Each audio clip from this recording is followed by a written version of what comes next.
Assalamu alaikum. So students, we had a last session on Whittaker's classification. Now, before starting the next point of the first lesson, I am going to tell you the advantage and disadvantage of Whittaker's classification. So listen it carefully. The problem comes in the classification of Kingdom Monera and Kingdom Protista. For one, both the kingdoms include organisms with and without cell wall and ones that are autotrophic and heterotrophic. That means the drawbacks come and the disadvantage is that while Whittaker classified the Monera and Protista, he gathered the organism with and without cell wall in both Monera and Protista and autotrophic or heterotrophic. That creates a lots of problem while identifying the organism. And the second biggest drawback of this classification is viruses do not get the place in this classification. Students, I already told you some organism also left by Whittaker while he classifying. We have seen in the history of classification. So the biggest drawback of this classification is viruses do not get the places in this classification. Now, next drawback is certain organisms under Protista are not eukaryotic, but they consider as a eukaryotic in this classification. So that is very bad.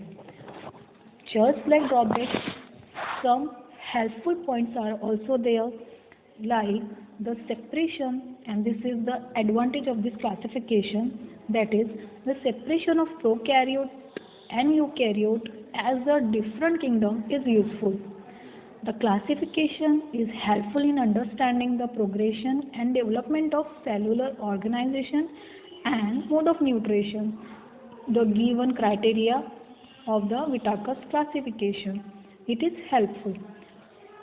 And the important and helpful advantage is it supports the evolutionary theory given by the Darwin. We have seen in the criteria of classification, the last point is that phylogenetic relationship means the evolutionary relationship, and that point explains the Darwin's theory in this classification. So student, I hope you understand the advantage and disadvantage of the Whittaker's classification. Now you are having homework here.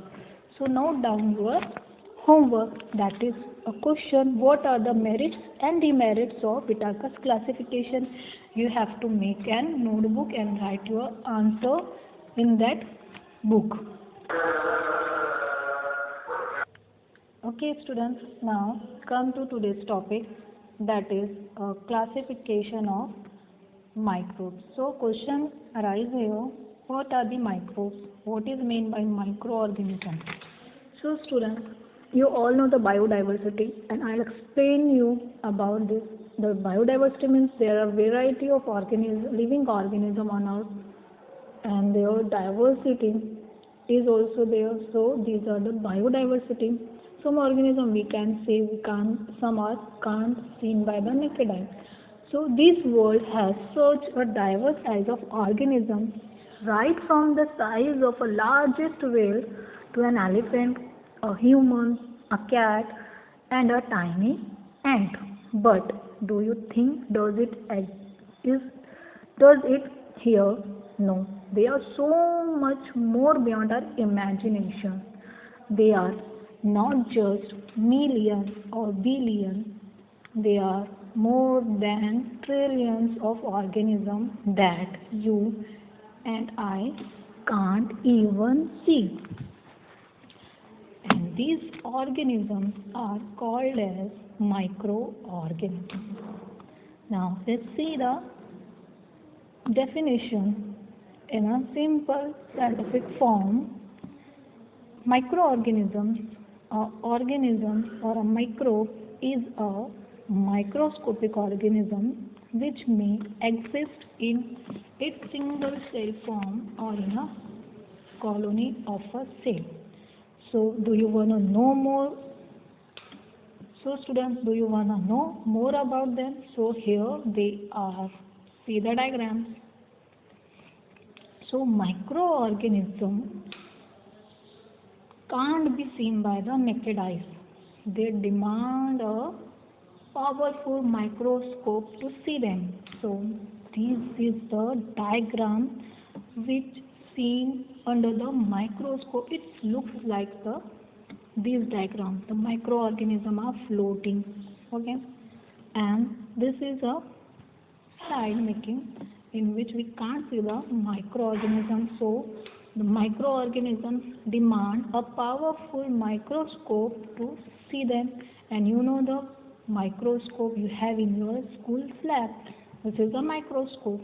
When we put a microorganism under when I put a slide of a microorganism under a microscope, it looks like that. It is seen out clearly.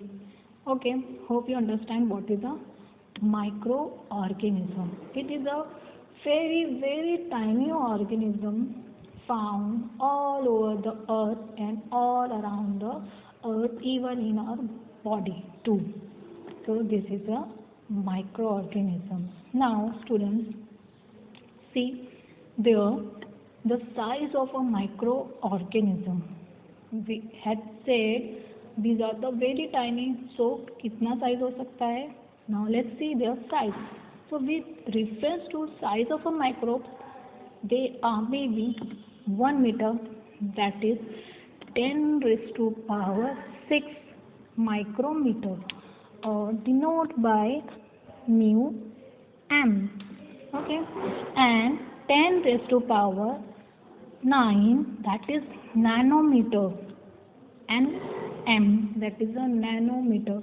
These are the unit of smallest size, very smallest size measured by these two units, that is a micrometer and a nanometer. So hope you understand this very well. Now let's see how many types of them are there. There are 5 major types. They are bacteria. First one is bacteria, second is protista, third fungi, algae, and the viruses. Okay, these are the 5 major types of the microbes. Now here you have a classification in your textbook. See this classification. They are classified on the basis of their cell structure, that is by either they are prokaryote or either they are eukaryote. So if they are prokaryote, these are the bacteria, protista, fungi, and algae. Now you are thinking that viruses are not in this classification. Yes, viruses are not written in this classification because viruses are not considered as a living organism generally. They are said to be organisms at the age of living and non-living. Means scientists said the viruses is between the living and non-living because viruses active only when they are on a living body. जब वो किसी living body पर होते हैं, then they are active, then they reproduce, then they breathe, then they grow. That's why the virus is considered an organism between the living and non-living. And the study of the viruses is called as a microbiology. Okay, understood this much? So we will start by understanding each of the microbes from bacteria to viruses in the next class. So keep study student. Good luck.